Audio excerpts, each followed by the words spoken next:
আমরা অমুকের আদর্শের সৈনিক, আমরা অমুকের আদর্শের সৈনিক বলে যারা চিৎকার মারে, তাদের বোঝা দরকার আপনি যে নেতার পেছনে ঘোরেন সেই নেতা জীবনেও মদ খায় নাই, এ ব্যাপারে কি আপনি নিশ্চিত? ওই নেতা জীবনেও মিথ্যা কথা বলে নাই, এ ব্যাপারে কি আপনি নিশ্চিত? ওই নেতা জীবনেও ওয়াদা খেলাপ করে নাই, এ ব্যাপারে কি আপনি নিশ্চিত? এই নেতা জীবনেও কোনোদিন পরনারী স্পর্শ করে নাই, এই ব্যাপারে কি আপনি নিশ্চিত? এর কোনো ব্যাপারে আপনি গ্যারান্টি দিতে পারেন না, অথচ তার জন্য জীবন দিতে পারেন। কোথায় চলছেন আপনি? এমন এক ব্যক্তিকে আল্লাহ নেতা বানিয়েছেন, নেতা করে দুনিয়া পাঠিয়েছেন, তিনি সর্বকালের সর্বযুগের আয়নার মতো পরিষ্কার চেহারা, যাকে দেখতে কোনো লাইটের দরকার হয় না, দিনেও দেখা যায়, রাতেও দেখা যায়। দ্বীপ্রহরের সূর্য অন্ধ অবলোকন করতে পারে, সে চোখ দিয়ে দেখে না, কিন্তু অনুভব করে দ্বীপ্রহরের একটা সূর্য উঠেছে, যার তাপ এসে তাকে বলে দেয় এখন দুপুরের রোদ, চৈত্র মাসের দুপুরের রোদ। সুতরাং নবী করিম সাল্লাল্লাহু আলাইহি সাল্লামের চরিত্র ছিল আকাশের সূর্যের মতো দীপ্তমান, গোটা বিশ্বের মানুষের কাছে উজ্জ্বল, যার জন্ম থেকে শুরু করে মৃত্যু পর্যন্ত এমন একটা দিক নাই, বিভাগ নাই যা সাহাবায়ে কেরাম সংরক্ষণ করেন নাই। জীবনের সবকিছু লিপিবদ্ধ হয়েছে।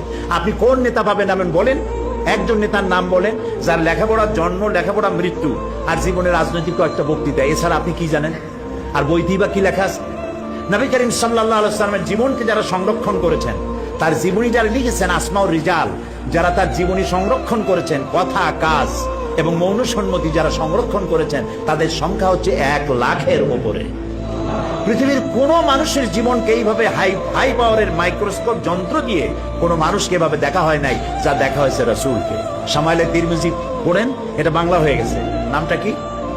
শামাইলে তিরমিজি কিনে দেখেন, রাসূলের তুচ্ছ ঘটনাগুলিও সেখানে, তুচ্ছ কাজগুলিও, এগুলি তুচ্ছ বলছি যে গুরুত্বপূর্ণ নয়, এরকম কেমনে দাঁত খেলাল করতেন, কেমনে হাসতেন, কেমনে বসতেন, কেমনে কাপড় পরতেন, কেমনে ঘুমাতেন, কিভাবে তিনি কথা বলতেন, কিভাবে দাঁড়াতেন, কিভাবে কোনটা কিভাবে কি করতেন, প্রত্যেকটি জিনিস লিপিবদ্ধ হয়েছে, একটি জিনিসও বাদ পড়ে নাই, সব লিপিবদ্ধ হয়েছে। পৃথিবীতে এরকম এই রকমের কোন মানুষ, এরকম কোন নেতা পৃথিবীতে আর আসে নাই। মুহাম্মদ রাসূলুল্লাহ সাল্লাল্লাহু আলাইহি ওয়াসাল্লাম গোটা পৃথিবীর সর্বশ্রেষ্ঠ মহামানব, তার জীবনকে সংরক্ষণ করা হয়েছে পৃথিবীর মানুষকে এই পথে পরিচালিত করার জন্য। তিনি ছিলেন গোটা বিশ্ববাসীর জন্য রহমত, তাই তিনি তার আচরণে মানুষ মুগ্ধ হয়েছে।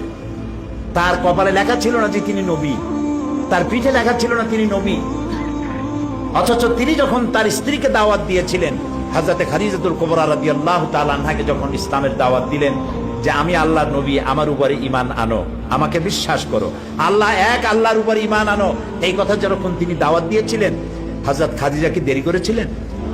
আমি মাঝে মধ্যে বলি, যে সমস্ত হুজুররা মুরিদ বানায় বেড়ান, তাদেরকে জিজ্ঞেস করা দরকার যে আপনারা তো অনেক মুরিদ বানাইছেন, আপনার বউ আপনার মুরিদ হয়েছে কিনা? কারণ স্ত্রী তার স্বামীর সম্পর্কে সবটা জানে, এত বড় সাক্ষী আর কেউ নেই। কিরামান কাতিবিন ছাড়া স্ত্রীর মতো এত বড় সাক্ষী আর কেউ নেই। স্বামীর পা থেকে শুরু করে মাথা পর্যন্ত সব জানে তার স্ত্রী। নবী করিম সাল্লাল্লাহু আলাইহি ওয়াসাল্লাম যখন দ্বীনের দাওয়াত দিলেন, হযরতে খাদিজাতুল কুবরা রাদিয়াল্লাহু তাআলা আনহা 1 সেকেন্ড দেরি করেন নাই, সঙ্গে সঙ্গে বলেছেন, আবুল কাসেম, হে কাসেমের পিতা মুহাম্মদ সাল্লাল্লাহু আলাইহি ওয়াসাল্লাম, আমি কালেমা ঘোষণা করছি, লা ইলাহা ইল্লাল্লাহু মুহাম্মাদুর রাসূলুল্লাহ। আপনার সঙ্গে আমার বৈবাহিক জীবন এই 15 বছর হলো, 25 বছরে বিয়ে হয়েছে আপনার বয়স তখন, আর তখন তার বয়স ছিল 40। নবুয়ত পেলেন 40 বছর, মাঝখানে গেল কত বছর? এই 15 বছর পর্যন্ত আপনার সাথে আমার বৈবাহিক সম্পর্ক, স্বামী স্ত্রীর ঘর কন্যা করে 15 বছর যাবৎ আপনার জীবনকে আমি দেখেছি। আপনি কোনো সাধারণ মানুষ নন, আপনি অবশ্যই আল্লাহর নবী, এতে কোনো সন্দেহ আমার নাই। নবী করিম সাল্লাল্লাহু আলাইহি ওয়াসাল্লাম, আল্লাহ তাআলা বলেছেন, ফাবিমা রাহমাত মিনাল্লাহি লিনতা লাহুম ওয়ালাউ কুনতা ফাদ্দাল গালিযাল কলবি লানফাদ্দু মিন হাওলিক। হে রাসূল, আল্লাহ আপনার প্রতি করুণা করেছেন এই যে আল্লাহ আপনার দিলটাকে নরম বানিয়ে দিয়েছেন, তাই যারাই আপনার কাছে আসে তারা আপনার সাথে সেটে যায়। যদি আপনি কঠোর মনা হতেন, তাহলে যারা কাছে এসেছিল এরা সব ছিটকে পড়ত। মোহব্বত দিয়ে করেছেন।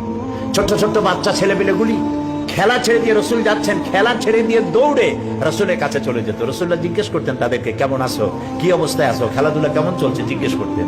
এভাবে একটা ছেলেকে তিনি বেশ ভালোবাসতেন, প্রায়ই তাকে ডাকতেন, দেখতেন। পরপর 3 দিন পর্যন্ত ছেলেটাকে দেখা গেল না। তখন তিনি ছেলেদের জিজ্ঞেস করছেন, ওই ছেলেটা কোথায়? তারা বলল, বোধহয় অসুস্থ হবে, বাড়ি কই? বাড়ির সন্ধান তারা দিল। রাসূলুল্লাহ জানতে পারলেন সেটা ইহুদির ছেলে। তিনি চলে গেলেন বাড়ির ভেতরে, এবং এই বাচ্চার কাছে গিয়ে বসলেন, গায়ে হাত দিয়ে দেখলেন অনেক জ্বর, হাত পুড়ে যায়। রাসূলুল্লাহ কপালের উপরে হাত রেখেছেন, ছেলের জ্বর নাই। বেহুশ ছেলে চোখ খুলে দেখছে, রাসূলুল্লাহ বসে আছেন, চোখ বাড়ি করছে। এই বাচ্চা বড় হয়ে যখন যৌবন প্রাপ্ত হয়েছে, বাচ্চা পড়েছে লা ইলাহা ইল্লাল্লাহু মুহাম্মাদুর রাসূলুল্লাহ। ভালোবাসা দিয়ে তিনি জয় করেছেন সবাইকে।